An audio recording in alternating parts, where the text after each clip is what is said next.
The captain is dead. When we first started today, the 7 of us were creeped out, terrified of what might come for us as we lay in our cabins. Especially after I heard the music, the voices and the screaming that came from the very lounge that we've slept in for the last 2 nights. But I never imagined that when the day would end, there would be 2 less of us. Technically 3 less. As hard as it may be to concentrate on anything but that fact, I'll get to what you guys have left in the comments. We appreciate everything you've suggested. All of us are incredibly thankful. I feel that you guys are what's helping me cling to the last of my sanity. To the people who've commented about making it to the engine room or even the bridge to try and stop or change the course of the ship, that was the same idea the captain came to us with when we last gathered. But as I'll explain in a minute, it seems that I don't know what to call them. Ghosts, entities, spirits, hell, they could be demons for all I know. But whatever they are, they anticipated that move on our part. Salt was one of the few ingredients we didn't seem to find in the veranda grill. Though the map of the ship shows there are more restaurants on board, so we're going to just keep our eyes open. I just hope you're right about these things being unable to cross it. To the person who mentioned the Morse code transmitter, I'd forgotten to mention last night that it too had been torn out along with the radio mic. These things, it seems, do not want us trying to call for help, so we're definitely not splitting up anymore. Knowing what we do now, it's just too dangerous, even if it means slower going, but I shall get on and tell you what happened. The 4 of us were woken up by rapid bangs on our cabin door. After seeing that program that had been shoved under my door last night, I was only able to catch small spurts of sleep, interlaced with horrendous nightmares of hundreds, thousands of spectres outside, pressing up against our cabin, asking us to open the door, inviting us to the party down the hall, before bursting into laughter and screams. So when the knocking began, I shut up, with my mind filling with panic and terror. They're here for us. They're here for us. However, the voice on the other side of the door instead filled us with a momentary sense of calm. It was the captain's voice. But remembering what had happened with the walkie-talkie yesterday, Wyatt shushed us and he crept to the door, putting his eye against the peephole. He stood there for a moment, then pulled away with a look of relief in his eyes. It's him, he breathed out before unlocking the door. The captain strode on in, followed close by Vinny. For a moment, a sense of relief returned until I realized that they were alone. He answered my question before I was even able to open my mouth. Will's gone. He put a hand over his face, taking a deep breath before continuing. I don't know how he managed to slip out without waking me, but when Vinny woke up to use the bathroom just now, he found our cabin door unlocked and swung open. There's no sign of him anywhere. The man's words filled the air with tension and dread. Every single one of us knew where he'd gone. He'd gone off to find that woman again, Diana. Eventually the silence was broken by Andrew. So what do we do? A pained look crossed the captain's face. I'm honestly torn, boys. Part of me thinks we should try finding him if it's not already too late, but another part of me thinks we should find a way to stop the ship. He looked over at me. Nate, if you check the computer to see what people have said. I shook my head and turned to the laptop when I caught sight of the program lying on the floor. I knew if I showed it to them, the already palpable fear infecting our group would grow, but at this point, hiding anything might end up being fatal. They need to see it. I cleared my throat. Sir, but before I do that, there's something you all need to see. I picked up the program, handed it to the captain. Everyone crowded around as he flipped it open. I saw men's faces turn pale as they read the notice inside. Saw their own names written there. Andrew let out a shaky breath. Okay. This ghost ship idea, I think I'm starting to turn into a believer. After that, we broke out the laptop and checked your comments. After reading a few moments, Wyatt pointed, smiling. Cap, looks like they have the same idea you do, about taking control of the ship or straight up sabotaging the engines. The captain stared at the screen before nodding. That settles it. We head back for the bridge, and if that doesn't work, the engine room. He gazed seriously around at all of us. From now on, we won't split up from one another. It'll mean things will be slower, but it might be safer. He shot a glance back at the open door to our cabin. Especially with Will being God knows where. Putting away the laptop, I took a moment to set the solar charger on the lip of the porthole. The laptop's battery had gotten alarmingly low, and then the six of us moved out into the hall, closing the door behind us. We now carried 3 fire axes taken from emergency boxes scattered around the ship. My head was on a swivel as we passed every T-junction, half expecting something to lunge at us from around the corner. The crushing silence was only broken by the low throbbing of the ship's engines, rising from far below us. It didn't help curb the sense of foreboding that had fallen over us all. When we reached the doors to the lounge, we froze, staring into the room. It still looked the same as it had yesterday, with 2 exceptions. The first, the raised section of the floor at the back of the room where a band would play was no longer desolate and empty like when we'd arrived. I saw instruments set up on it now. Violins, trumpets, bass, a drum set and more. It was as if they'd just been put down by a band. Realization flashed through my mind. The music I heard last night wasn't a hallucination. It was real. The second change in the room was the clear after remnants of a party. Confetti, expired balloons littered the floor, and the tables were strewn with half-empty wine and cocktail glasses. It looks like they've had themselves one hell of a night, Vinny said. I shot a glance at him. The look on his face mirrored my own. The captain shook his head slowly, then gestured to us. Come on, let's keep moving. We crossed through the lounge, heading out to the bridge. What the hell? Spencer exclaimed as we came to stand in front of the hatch which led to the bridge area. Yesterday it had stood wide open, but now, as we stared in disbelief, it had been tightly shut, not just closed, but locked. Try as we might, the handle refused to spin.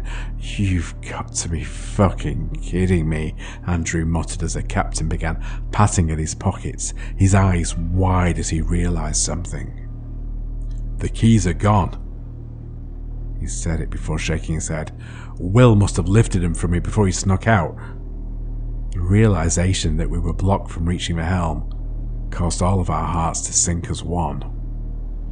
That was when we made our way down to the bowels of the ship. I'd already guessed what we'd find, but we all followed on the hunched shoulders of the captain down narrow, grated steps, flicking on our flashlights as the incandescent bulbs over our heads became further in between. When we reached the hold and rounded the final corner, we found just what I'd expected. The metal hatch for the engine and boiler rooms was locked and securely closed.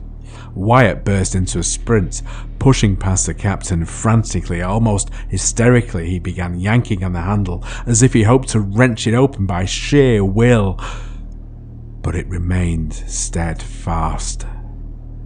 When that failed, he began kicking the door. "Fuck you, you fucking stupid piece of fucking ship!" He was screaming, his voice bouncing off the metallic floor and the pipes echoing away into the gloom. "Fuck all you dead, last century fucking ghosts!" Finally, he sunk down into a fetal position, sobbing. I stood, helpless at his mental collapse.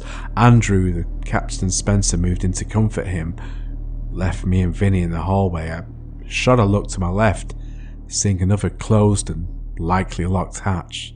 The sign above declared it was the auxiliary machine room. Sighing, I placed my head in my hands. They knew we would try this. They knew, and they got ahead to cut us off, likely with Will's help. I was just trying to calm myself. Just trying to take a moment when a voice, one that was so quiet I almost missed it, spoke out to me. "Nathan." I froze in place, a shiver racing up my spine, my eyes widening behind my fingers. I waited, barely breathing as I strained my ears. All I could hear was the soft hissing of the pipes that ran over our heads in the ceiling, along with the familiar voices of the crew up ahead of me. I tried to force myself to relax. "Oh, you're hearing things, buddy. It's just the pipes. Nothing more. They're not down here with you." I was almost beginning to believe it when it came again. This time, sharper, unmistakable. "Oh, Nathan." It was a man's voice I'd heard on the radio the second day aboard. It called out to me now, in a mocking, sing-song manner, as if the owner of the voice was smiling vindictively.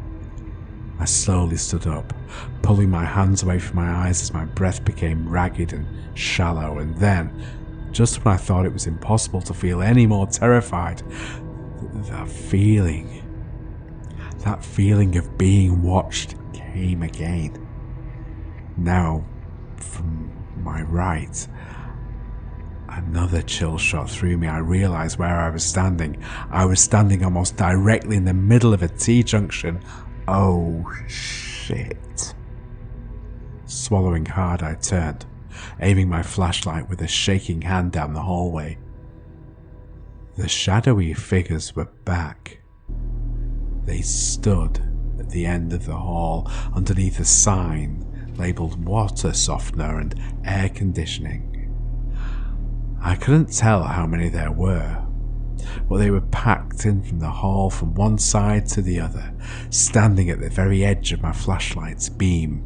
Horror and dread flooded through my body and I began to shake. I attempted to speak, but my voice seemed to catch in my throat. Then they took a step forward. I saw the overhead lamp wink out, plunging the next section into darkness. Finally, I found my voice. Fuck. Out of the corner of my eye, I saw Vinny turn to look at me, the curiosity on his face melting as he saw the expression on mine. Nate, what the hell's wrong, mate? I heard the others stop talking as well as they began to make their way back to me. I kept trying to force more words out. I had to warn them. My mind was screaming at me, but it was as though I'd lost the ability to speak. I felt Vinny step next to me, saw his flashlight aimed down the corridor. Now, at last, he too saw the exact thing I'd seen. "Oh shit," he breathed, then a little louder. "Oh shit, guys." By now, the rest of our group had reached us, and everyone was now aiming flashlights down the hall. Wyatt suddenly began to hyperventilate as the figures took another step forward, and another overhead light went out. "Jesus," the captain whispered. Spencer said nothing, but I knew he had to be scared shitless, finally face to face with what he'd been denying until now. When the third light went out, I finally found my voice. "Gabe?" I felt the captain put a hand on my shoulder. "Nate? I think it's time we start running." The next moment, all of us were sprinting back the way we'd come. Behind us, I felt rather than heard our pursuers give chase, and I heard the sound of overhead lights just behind us, not just clicking off, but shattering in their housings. The metal halls rang out with our desperate screams and shouts as we urged each other to move faster. Reaching the stairs, we began to climb. "Move your asses, everyone," the captain shouted as he dragged Wyatt off the top of the stairs. As we climbed, my eyes flashed to the metal signs indicating what deck we were on. We passed G deck, then F deck. As we reached the top of a landing, I spared a look down. This time, I did scream. The figures were swirling up after us. Some didn't even touch the floor, flying through the air in pursuit. I heard whispers, laughter, screaming I'd heard when I'd been cornered by the gym. This time, though, the voices held even more malevolence than before. They're angry. They're downright pissed that we tried to sabotage the ship. I raced to keep up with the group. We'd just reached E-deck when a loud, clanging sound came from above us. I reached the next set of stairs where the others had gathered and looked up, almost screaming again. More shadowy figures were swirling down from above, drifting towards us. We were trapped, with no way to escape. For a moment, the same existential dread I'd felt when facing that rogue wave came again. I felt sure that this was the end for us, until Spencer let out a cry. "Look! There!" Spinning around, I saw a closed hatch standing a few feet away from us. The sign above it read, "Cargo Motorhold." I was the closest to it, and I leapt for it, my hands locking around the handle, praying that it wouldn't be locked. To my relief, though, the handle spun and the hatch swung open. "Come on," I yelled, moving out of the way to let the others through. As soon as the captain dragged Wyatt through the hatch, I slammed it closed, and I heard the man's voice ring out again. "You're only delaying the inevitable, gentlemen." I felt someone slam into the hatch next to me. Turning to see Vinny frantically locking the hatch. Reaching up, I did the same on my side, not a moment too soon. As soon as the last lock flipped into place, something slammed into the hatch with inhuman force. The two of us leapt back as the banging continued. Then, abruptly, it stopped. An eerie, unsettling silence fell over the hold, and after fighting to get my breath back, I turned to look into the room. Crates and other large boxes rose high around us, seeming to go on forever.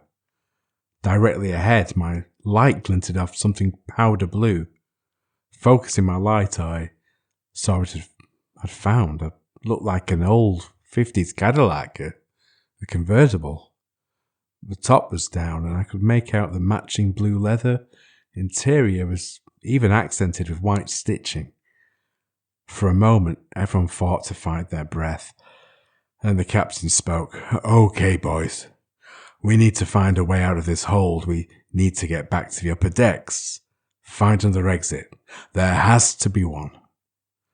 Staying as close to each other as we could, we began to move across the huge hold. I stopped as I reached the Cadillac, putting a hand on the quarter panel. The cool metal felt nice against my sweating palm, and I was suddenly overcome with a feeling that I was about to collapse. My legs almost buckled under me. I just need to sit, just for a minute. Sliding down, I put my back against the car, resting my head in my hands. I felt myself begin to shake as the image of the figures chasing us replayed over in my mind. Suddenly a voice came from nearby. "Dude, you okay?" It was Vinny. I chose to keep my head in my hands and nodded, yeah, man. I just need a moment to collect myself. I was mumbling through my own fingers. Vinny paused. "I get that, man, but you shouldn't split up from us. It's not safe. You know that by now, right?" I sighed. Oh, he was right. I know, man. I honestly don't know how we're going to get off this ship alive.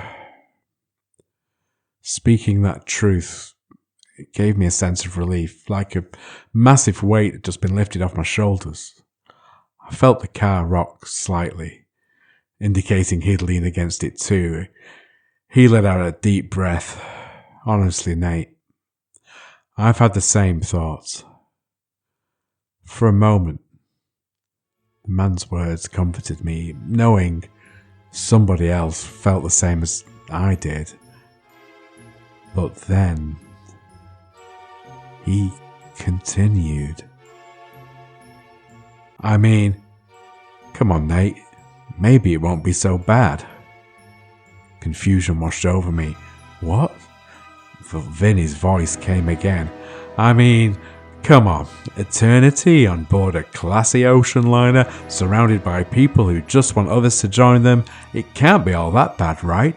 You get to party forever after all." Oh, he let out his laughter, but it hadn't sounded like the way I knew Vinny laughed. His laugh was much deeper. It was a booming laugh. This one was shorter, lighter, nasally. Another chuckle came. The realization suddenly flashed through me as I remembered the radio call yesterday. They can imitate our voices. A fresh dose of fear coursed through my veins as I slowly pulled my hands away from my head, suddenly feeling extremely vulnerable and realizing just how stupid I'd been. But there was nobody there. I mean, after all, it is inevitable. The voice came from directly over my head. I began to shake violently, beginning to hyperventilate myself as I heard all the pretext of my crewmate's voice melt away. I was terrified to look up, but I couldn't help myself. Slowly, and feeling as though I were about to die of a heart attack at any moment, I craned my neck to look above me. A pair of eyes stared down at me, peeking over the side of the Cadillac's hood. Eyes that held both amusement and malevolence.